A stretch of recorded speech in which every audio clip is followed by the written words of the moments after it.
నమస్తే. విదేశాల్లో స్థిరపడాలి, ఆర్థికంగా బలపడాలని చాలామంది కూడా ఉద్యోగాల కోసం వివిధ మార్గాల ద్వారా ప్రయత్నిస్తున్నారు. ఇలాంటి వారిని ఆసరాగా చేసుకుని చాలామంది కూడా ఫేక్ జాబ్స్, ఫేక్ వీసాలు కూడా ఇప్పించి అత్యంత లక్షల రూపాయలు కూడా వాళ్ళ దగ్గర నుండి కూడా కాజేసుకొని మోసం చేసి వాళ్ళను రోడ్డు మీద పడేస్తున్న సందర్భాలు ఈ మధ్యకాలంలో చాలా కనిపిస్తున్నాయి.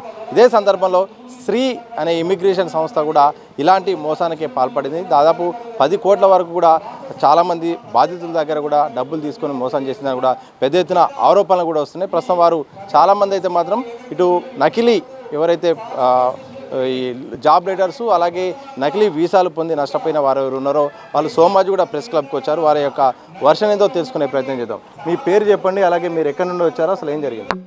నా పేరు ప్రశాంతి. అంటే నేను ఇక్కడ హైదరాబాద్ నుంచే యూకే గురించి అని చెప్పి శ్రీ ఇమిగ్రేషన్ని కాంటాక్ట్ చేయడం అయింది 2024 డిసెంబర్లో. సో వీళ్ళన్నీ చెప్పేది ఎలా అంటే ఒక గ్రూప్ ఆఫ్ పీపుల్ ఒకరి తర్వాత ఒకరు స్కామ్ చేస్తారనమాట. ఒకరు అయిపోయిన తర్వాత ఇంకొకళ్ళు వస్తారు. అండ్ వీళ్ళు చెప్పేవి ఎలా ఉంటాయంటే మేము వితిన్ 3 monthsలో చేసేస్తాం ప్రాసెస్.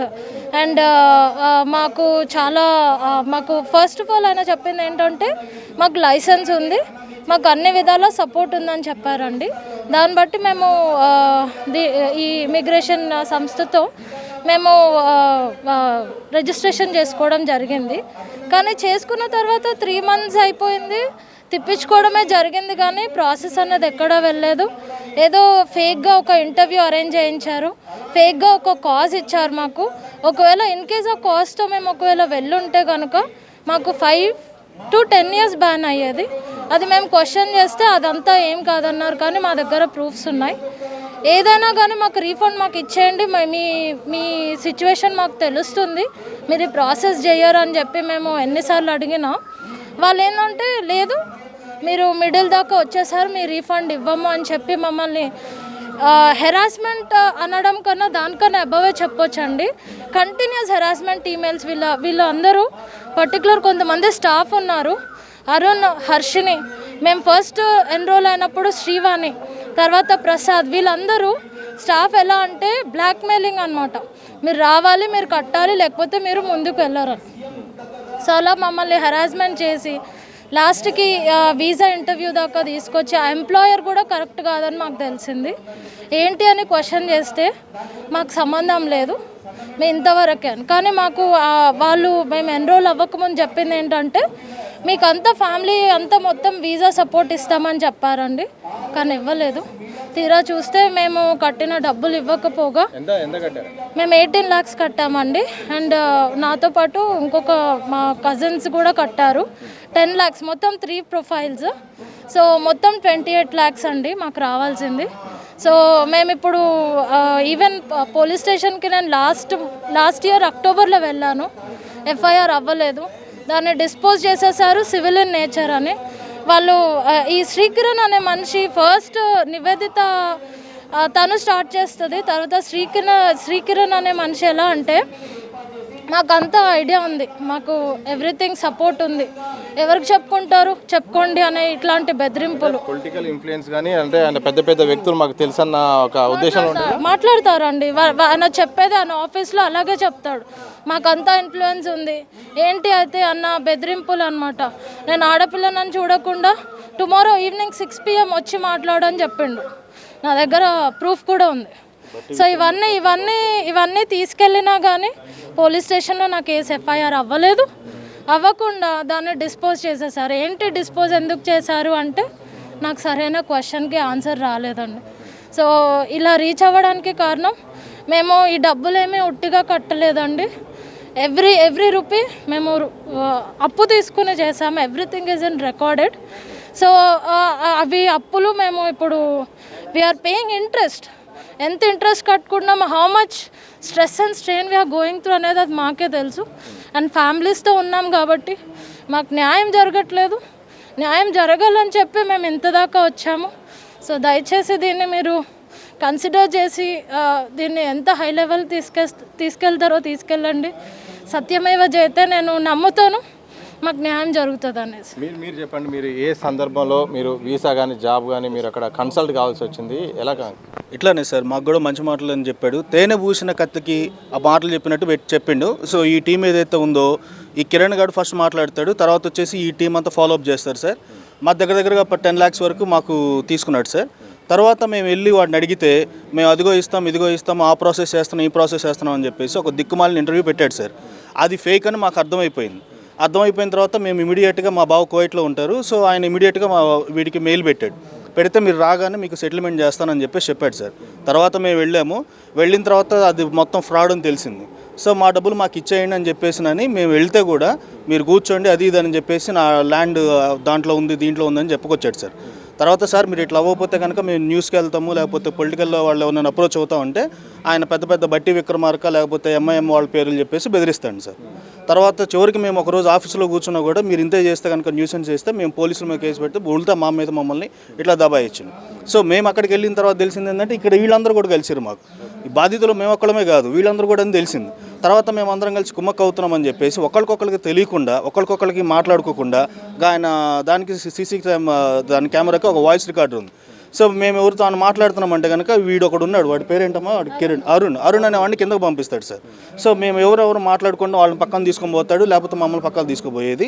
వాళ్ళు చెప్పేది ఒక మాట చెప్తాడు, మాకు ఒక మాట చెప్తాడు. ఇక ఆడ కూర్చోబెట్టి గంటలు వెయిటింగ్ చేయించి పైసలు ఇవ్వకుండా పోక మాకు ఇంకా బెదిరిస్తాడు. ఇదిగో వీళ్ళందరూ పెద్ద లాయర్లు వీళ్ళందరూ మొన్న మమ్మల్ని దమ్కి ఇచ్చి తీసుకుపోయారు అమెరికా. ఇక అదేమంటే పెద్ద పొలిటీషియన్స్ నేమ్స్ చెప్పేసి మమ్మల్ని బెదిరిస్తారు. పోలీస్ స్టేషన్కి పోతేనేమో న్యాయం జరగట్లేదు. సో అందుకోసమని మేము ఈ ప్రెస్ క్లబ్కి వచ్చేసి అట్లీస్ట్ ఇది ఆ సివి ఆనంద్ గారి వరకన్నా సీఎం గారి వరకన్నా వెళ్ళి మాకు తగిన న్యాయం చేస్తారేమోనని చెప్పేసి మేము వచ్చాము సార్. మీ పేరు చెప్పండి, అలాగే గతంలో ఎవరైనా సక్సెస్ఫుల్ ఉందని తెలుసుకొని పోయారా, ఎట్లా కాంటాక్ట్ అయ్యారు వాళ్ళని? లేదు, నేను సోషల్ మీడియా ద్వారా అరుణ్ అనే వ్యక్తి ముందు పరిచయం అయ్యాడు. ఆ తర్వాత నేను 1 month ప్రొసీజర్ నడిచింది. ఆ తర్వాత మేము ఆస్ట్రేలియా 482 చేస్తే మేము 100% జెన్యున్, మాకు డైరెక్ట్ క్లయింట్ త్రూ ఉంటుంది, థర్డ్ పార్టీ ఎవరు ఉండరు మాకు అన్నట్టు చేస్తే ఆఫ్టర్ 1 month తర్వాత నేను 3 lakhs అడ్వాన్స్ తీసుకున్నారు. ఎప్పుడు 2024 10వ తారీఖు. ఆల్మోస్ట్ ఇప్పుడు 1 year close, second year running. ఆ తర్వాత 3 lakhs స్టార్టింగ్ 3 lakhs ఇనిషియల్గా ఇచ్చేసాను.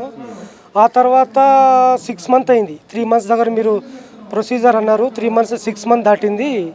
ఆ తర్వాత 9 నెలలు కావచ్చింది టైము. మాకు రిఫండ్ చేసేయండి, మీరు డిలే అవుతుంది ప్రొసీజరు, ఇదంతా కాదన్నట్టే 100% అవుతుంది అన్నట్టు. ఆ తర్వాత April 4 లాస్ట్ ఇయర్ 25 మాకు ఒక వీసా డాక్యుమెంట్ క్రియేట్ అయింది అన్నట్టు application number, client number, travel date అని హైడ్ చేసి పెట్టారు. ఇదేం సార్ మాకు వీసా గ్రాంట్ అయిందన్నారు, ఈ డీటెయిల్ హైడ్ ఎందుకు చేశారంటే మీరు రిమైనింగ్ డ్యూ పేమెంట్ చేయాలి కదా, అది చేస్తే మేము క్లయింట్ ఒరిజినల్ కాపీ మీకు ఇచ్చేస్తాం, మీరు ట్రావెల్ చేయవచ్చు అన్నారు. నేను సెకండ్ 3 days తర్వాత పేమెంట్ క్లోజ్ చేసిన, 8 lakhs చేసిన. 8 lakhs చేసిన తర్వాత నాకు 3 daysలో మీకు ట్రావెల్ అయిపోతారు అన్నట్టు కన్ఫర్మేషన్ ఇచ్చి 1 month వరకు వెయిట్ చేయించారు. ఏదండి నేను పేమెంట్ మొత్తం క్లియర్ చేసిన, మీకు నాకు డాక్యుమెంట్ ఎందుకు రాలేదంటే క్లయింట్కి ఎంప్లాయర్ కొంచెం డిస్ప్యూట్ అయింది, ఇది ట్రావెల్ ఇన్సూరెన్స్ ప్రాబ్లం ఉంది అక్కడ, దానివల్ల డిలే అయింది అన్నట్టు చెప్పుకొచ్చారు. ఇదంతా నేను నమ్మకుండా మీరు నాకు రిఫండ్ చేస్తారా చేయండి, లేకపోతే మాకు అఫీషియల్ డాక్యుమెంట్ ఇవ్వండి అన్నట్టు చెప్తే వాళ్ళు ఏం డిలే చేసుకున్నారు. ఇక ఆ తర్వాత నేను గచ్చిబౌలి పిఎస్కి పోయి కన్సల్ట్ అయినా. ఇది సార్ నా పరిస్థితి, నేను 11 లక్షలు మోసపోయినా. లాస్ట్ వాళ్ళకు ఒక డాక్యుమెంట్ ఇచ్చారు, అఫీషియల్ డాక్యుమెంట్ మాకు ఇవ్వాలంటే ఇవ్వట్లేదు, ఇది మా పరిస్థితి అంటే. అక్కడ గచ్చిబౌలి SHO గారు లేరు ఆ రోజు, 2 SIలు గారు ఉండే. వారి సమక్షంలో వెళ్తే మీకు డబ్బులు యాడ్ వస్తాయి అబ్బా, వాడి మీద ఇతను అంతకుముందు అన్వర్ ఆలియా సంథింగ్ ఆ వ్యక్తి మీద కేసు చేసి ఉన్నాడు, ఇతని మీద కేసు చేసి ఉన్నాడు. ఆ కేసు అయి ఉందబ్బా, నీకు డబ్బులు యాడ్ వస్తాయి, వాడి దగ్గర డబ్బులు యాడ్ ఉన్నట్టు అవహేళన చేసినట్టు మాట్లాడిండు ఓ SI గారు. అయితే నా కేసు కూడా తీసుకోవాలి. అప్పటికి ఒక ఉన్నతాధికారి గతంలో చేసిన DCP గారే ఆ సార్తో మాట్లాడించి ఇది సార్ మా పరిస్థితి అంటే, సార్ మాట్లాడిన తర్వాత నా కేసు యాక్సెప్ట్ చేశారు. ఆ కేసు యాక్సెప్ట్ చేసిన తర్వాత కూడా 6 months వరకు ఛార్జ్ షీట్ చేయలేదు. ఎందుకు సార్ చేయట్లేదంటే నీకు డబ్బులు ఇస్తానన్నాడేమో కదా, నువ్వు వెయిట్ చేయబ్బా అన్నట్టు మాకు కాలయాపనం చేసి డిసెంబర్ 31వ తారీఖు మాకు ప్రాపర్టీ ఉంది, ప్రాపర్టీ సేల్ చేసి మీకు ఇచ్చేస్తా అన్నట్టు ఈ నోట్ ఇచ్చిండండి మాకు. ఈ నోట్ ఇచ్చిండు. ఇందులో మా కేసు క్లోజ్ చేసుకోవాలి, విత్డ్రా చేసుకోవాలి, మీకు 10 lakhs 11 lakhs మేము క్లియర్ చేసి ఇస్తామన్నట్టు ఈ చెక్ కూడా ఇచ్చిండు. ఈ చెక్ అకౌంట్లో డబ్బులు లేవు, ఏం లేదు. మళ్ళీ ఆర్థిక చెక్ బౌన్స్ సర్టిఫికేట్ తీసుకున్నాం హెచ్డిఎఫ్సి నుంచి. మళ్ళీ ఈ రకంగా మోసం చేస్తుండ్రు. నాలాగా సుమారు 150 మంది ఉన్నారు. నేను రివ్యూ ఇచ్చిన తర్వాత కనీసం 50 మంది నా రివ్యూ చూసి నన్ను కాంటాక్ట్ చేసిన తర్వాత గ్రూప్ ఫామ్ చేసుకున్నాం. ఇట్టి పరిస్థితుల్లో మాకు ప్రభుత్వం స్పందించి, పోలీస్ డిపార్ట్మెంట్ వారు మాకు స్పందించి న్యాయం చేయాలని మేము కోరుకుంటున్నాం. మీ పేరు చెప్పండి, అలాగే ఎక్కడ ఏ దేశంకి మీరు వెళ్ళాలని వీసా ఇచ్చారు, ఎంత అమౌంట్ కూడా ఇచ్చారు, ఏం జరిగిందండి? సో నా పేరు సికందర్ అండి. నేను ఇన్స్టాగ్రామ్లో చూసి అప్రోచ్ అయిన శ్రీ ఇమిగ్రేషన్ కన్సల్టెన్సీకి. వాళ్ళు ఏమన్నారంటే మా దగ్గర బ్యాక్గ్రౌండ్ కనెక్షన్స్ ఉన్నాయి ఎంబసీలో, వేరే వాళ్ళకైనా తొందరగా ఈ వీసా ఇప్పిస్తా అని. సో నా బ్యాక్గ్రౌండ్ వెరిఫికేషన్ కోసం ప్రాసెస్ స్టార్ట్ చేయడం ముందు కూడా నేను గచ్చిబౌలి పోలీస్ స్టేషన్కి వెళ్ళి వెరిఫికేషన్ చేసిన. వాళ్ళు అన్నారు ఇక్కడ ఏం కేసు లేదు, ఆల్ బాగుందంటే అప్పర్ వెళ్ళి స్టార్ట్ చేసిన. షాకింగ్ థింగ్ అంటే యూరోప్కి ఏ కంట్రీకి వెళ్ళినా, మీరు జర్మనీకి వెళ్ళినా, వెళ్ళినా అట్లీస్ట్ 4 months ప్రాసెస్ పడుతుంది ఆఫర్ రావడానికి. వాళ్ళు 2 monthsలో ఆఫర్ లెటర్స్ ఇచ్చేసారు నాకు. నేను అన్నా సార్ 2 monthsలో సార్ మీరు వదిలేయండి, మాకు బ్యాక్గ్రౌండ్ ఎంబసీలో కనెక్షన్స్ ఉన్నాయి, అక్కడ ఎంబసీలో కాన్సులేట్లో మాకు తెలిసిన వాళ్ళు ఉన్నారు, మేము డబ్బులు పే చేస్తాం లక్షలు, ఎందుకు వీసా రాదు అని. తర్వాత ఏమన్నారు అపాయింట్మెంట్ దొరకట్లేదు అని 6 months తిప్పారు. తర్వాత అన్న సార్ చెక్ రిపబ్లిక్ చేయట్లేదు కదా, వేరే కంట్రీ ఇవ్వండి సార్, టైం బర్బాద్ ఎందుకు చేస్తున్నానంటే జర్మనీ ఆఫర్ లెటర్ 2 monthsలో ఇచ్చారు. ఆఫర్ లెటర్ చూసిన తర్వాత దానిలో క్లియర్ డౌట్స్ ఉన్నాయి, కాపీ పేస్ట్ క్యాన్వా నుంచి ఎడిట్ చేసి ఇచ్చారు. నేను పిఎస్కి వెళ్ళినా, సార్ ఇలా ఉన్నాయంటే ఆయన పైన చాలా కేసెస్ ఉన్నాయి, నువ్వు కంప్లైంట్ రాసి ఇచ్చే మేము చూసుకుంటాం అన్నారు. సార్ పిఎస్కి అట్లీస్ట్ 30-40 times వెళ్ళినా, నా సర్టిఫికేట్ స్టక్ ఉన్నాయి డిగ్రీ అంటే వాళ్ళు సర్టిఫికేట్స్ ఇప్పించారు. ఇంకా అన్నారు టెన్షన్ పడకండి, మేము ఇన్వెస్టిగేట్ చేస్తాం, ఆయనకి అరెస్ట్ అయితే ఫస్ట్ నీకు కాల్ చేస్తా అని ఎస్ఐ సాయినాథ్ అన్నారు. అరెస్ట్ అయిన తర్వాత ఒక కాల్ రాలేదు పిఎస్ నుంచి. ఇంకా రిమాండ్ రిపోర్ట్ మీరు చూస్తే అంటారు, ఆ రిమాండ్ రిపోర్ట్ స్కూల్ పిల్లలు దానికన్నా మంచిగా రాస్తారు. మా రిక్వెస్ట్ ఏంటంటే అందరి తరపున గవర్నమెంట్ ఇన్వాల్వ్ అయ్యి సెంట్రల్ క్రైమ్ స్టేషన్కి కేసు ట్రాన్స్ఫర్ చేయాలి. ఎందుకంటే lakhs of crores of amount, approximately 10 crores amount. So మేము సివి ఆనంద్ ఇంకా రేవంత్ రెడ్డి గారిని కోరుకుంటున్నాం, ఈ కేసు ట్రాన్స్పరెంట్గా ఇన్వెస్టిగేట్ చేసి సెంట్రల్ క్రైమ్ స్టేషన్కి ట్రాన్స్ఫర్ చేయండి అని. మొత్తంగా ఇది ఒక్కొక్కరిది ఒక్కో బాధ, ఒక్కొక్కరిది ఒక్కో సమస్య. ప్రధానంగా విదేశాలకు వెళ్ళి స్థిరపడాలి, కుటుంబాలను కూడా ఆర్థికంగా బలపడాలని కూడా కోరుతూ వాళ్ళు వీసా కోసం ప్రయత్నిస్తే ఫేక్ లెటర్స్తో, ఫేక్ జాబ్ లెటర్స్తో, అలాగే ఫేక్ వీసాలు కూడా ఇచ్చి లక్షల్లో కూడా డబ్బులు కాజేసి ఈరోజు బోర్డు తిప్పేసిన పరిస్థితి శ్రీ ఇమిగ్రేషన్ అండ్ వీసా సంస్థ ఉంది. గచ్చిబౌలిలో ఉన్న ఈ సంస్థ పట్ల ఇటు ప్రభుత్వం, సీఎం రేవంత్ రెడ్డి గారు, అలాగే కొత్తగా డీజీపీ గారు సివి ఆనంద్ గారు కూడా ఈ విషయంలో మాత్రం సీరియస్ యాక్షన్ తీసుకోవాలి. మాలాంటి ఎంతోమంది ఉన్నారు, కేవలం లిస్టెడ్ ప్రకారమే 90 మంది ఉంటే ఇంకా 150-200 పైన కూడా ఉన్నాయి. అతనిపై కూడా చాలా కేసులు ఉన్నాయి. ఇలాంటివి మళ్ళీ జరగకుండా, అమాయకులు నష్టపోకుండా ఇప్పటికైనా మాత్రం ఇలాంటి ఫేక్ జాబ్స్ విషయంలో, ఫేక్ వీసాల విషయంలో ఎవరైతే నడిపిస్తారో వాళ్ళపైన మాత్రం కఠిన చర్యలు తీసుకోవాలి. అలాగే మేము కుటుంబాలమంతా కూడా ఈరోజు కుదేలయ్యే పరిస్థితి వచ్చింది, ఆర్థికంగా అప్పుల పాలవుతున్నాము. ఒకవైపు రిఫండ్ చేయాలని చెప్పినా కానీ ఏదో మాటలు చెప్పి మాకు ఇన్ఫ్లుయెన్స్ ఉంది, రాజకీయంగా పెద్ద ఎత్తున మాకు చాలామంది తెలిసిన వాళ్ళు ఉన్నారు, మమ్మల్ని ఏం చేయలేరంటూ కూడా ఆ సంబంధించిన ఆ సంస్థ ఇమిగ్రేషన్ సంస్థ సంబంధించిన యజమాని వాళ్ళు కూడా మాట్లాడుతున్నారు. అంటే ఇప్పటికైనా ప్రభుత్వం ఇలాంటి వాళ్ళకు ఆదుకోలే పరిస్థితిలో ఉండి, అలాగే కేసు కూడా నమోదు చేసి కఠిన చర్యలు తీసుకోవాలి. అలాగే బాధితులకు రీఫండ్ అమౌంట్ చేయాలని కూడా వాళ్ళు కోరుకుంటున్నాం. మరి ప్రభుత్వం ఆ దిశగా అడుగులు వేస్తుందో లేదో మాత్రం త్వరలో తెలిసే అవకాశం అయితే కనిపిస్తూ ఉంది. కెమెరా పర్సన్ ప్రశాంత్తో సత్య దిశ టీవీ, హైదరాబాద్.